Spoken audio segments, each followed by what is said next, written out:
Good morning, friends. Welcome to Story Time with Uncle Jeremy for Podvember 2018, also known as Podvember. I'm recording once again in my car, so if you hear the rumbling of the engine or the shifting of the gears, that's exactly what you're hearing is my car as I drive to work.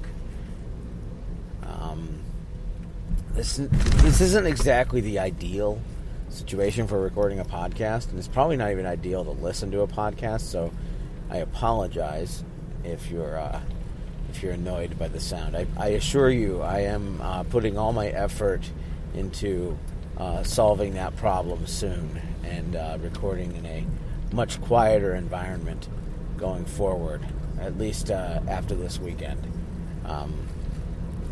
But anyway, if you don't know what Podvember is, or Podvember, it's National Podcast Posting Month, a challenge wherein podcasters from around the world decide to post a new podcast every day for the month of November. I did it last year for 2017, and I'm just insane enough to do it again here in 2018, but it's a lot different this year. I'm a lot busier. I'm trying not to say a lot. I apologize for that as well.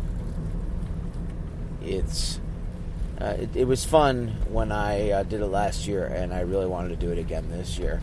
But this year I don't have a list of topics to discuss every day. So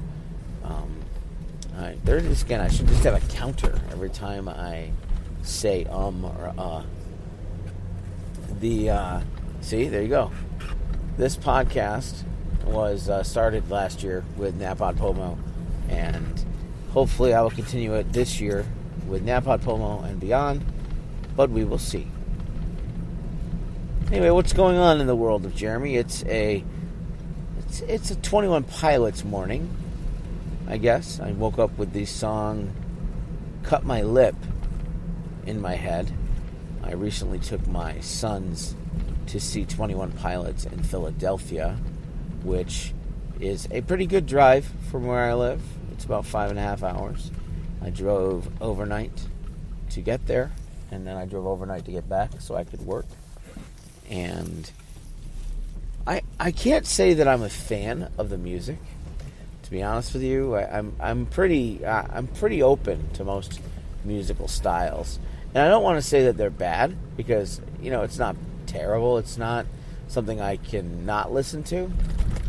But it's not my thing, but that's okay. I'm 40, and their target audience is really teenagers. I mean, there are fans that are in their 20s. They're early to mid to late 20s, and even fans my age. So maybe I'm just unique in that or maybe they're unique in that they're into that. But that's okay.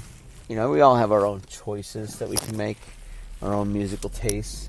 Me, I've changed over the years. I was really into heavy metal when I was in high school, and then I mellowed out and got into the alternative rock thing, the grunge thing, and now, I honestly, my favorite music right now is kind of the guitar or singer-songwriter type of stuff that I really dig. Right now, my latest favorite band, I don't want to say they're my favorite band, but I'm really digging them, is a band called Mike Maines and the Branches. They're out of Detroit. They are pretty awesome. I was able to see them live. They opened up for John Mark McMillan, along with Tyson Motzenbacher, another guy I've been to. So I got into them just because I saw them in concert and really dug their live show, and their albums are actually pretty good. They got a new record coming out in January, so I'm pretty excited about that. But I digress. It's a 21 Pilots kind of morning because it's gloomy, it's foggy, it's just blah. Not that their music is blah or foggy. In fact, their music seems really positive but gloomy at times, because they really walk the line of dark themes with a little bit of glimmer of hope. Apparently, the lead singer, the lead songwriter, it's two guys, okay? The one guy, he's struggled with mental illness and depression and stuff like that, but his faith has really kind of ground him to keep him safe, and he's doing a lot to sort of lift up the community of teenagers that seem to be struggling with anxiety and stress more and more.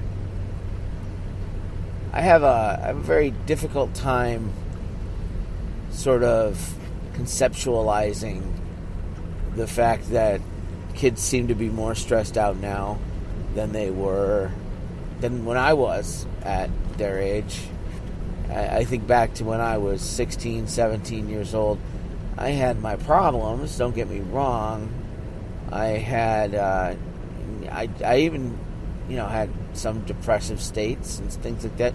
Hormones do wacky things to your body chemistry, and a lot of teenagers, they just don't know how to cope with that.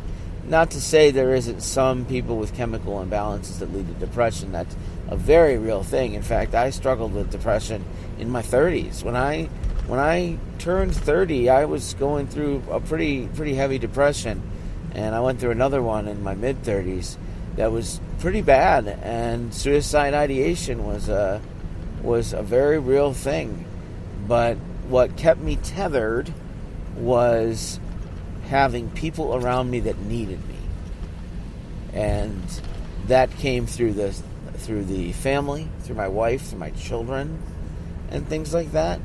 And I honestly wonder if kids these days, to sound like a rambling old man, if kids these days are not given a lot of meaning or purpose in life. They're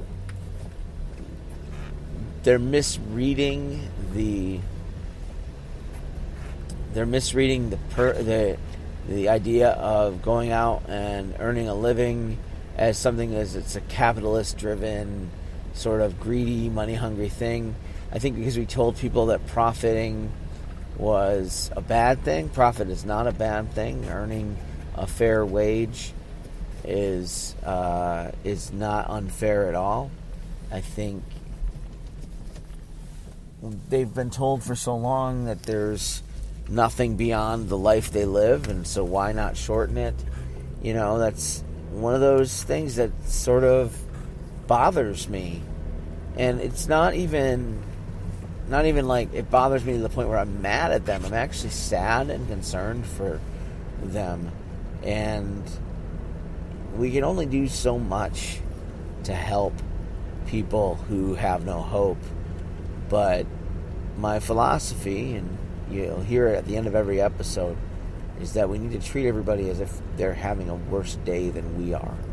And I think that honestly is the key to saving lives, is being kind to one another, to loving one another despite their flaws or our preconceived notions. We have a society that's sort of ripping apart at the seams, especially politically. I'm nervous about what happens after Tuesday, depending on which side of the election which side of the aisle wins the election. I try to steer clear of politics, because I think politics do nothing but divide people. I try to find common ground with people. I used to be very, very vocal about my political persuasions, but now I'm very quiet about them, mostly because it does no good. It does no good to argue politics.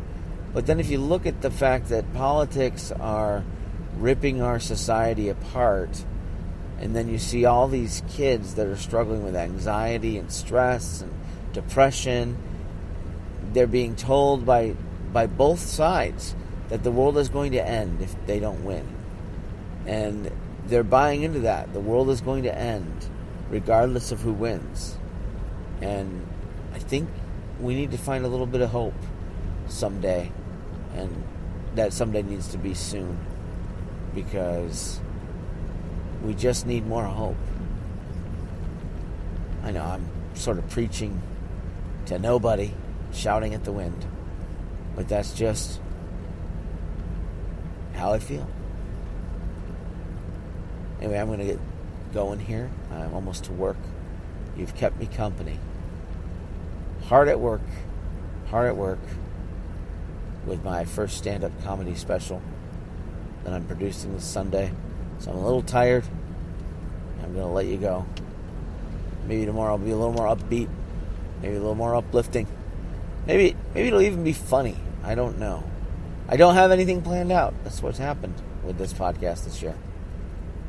But regardless of that, treat everybody you see today as if they're having a worse day than you are, because 1,000 drops of kindness can wash away a flood of misery. You all have a great day. I'm Jeremy. I'll see you tomorrow.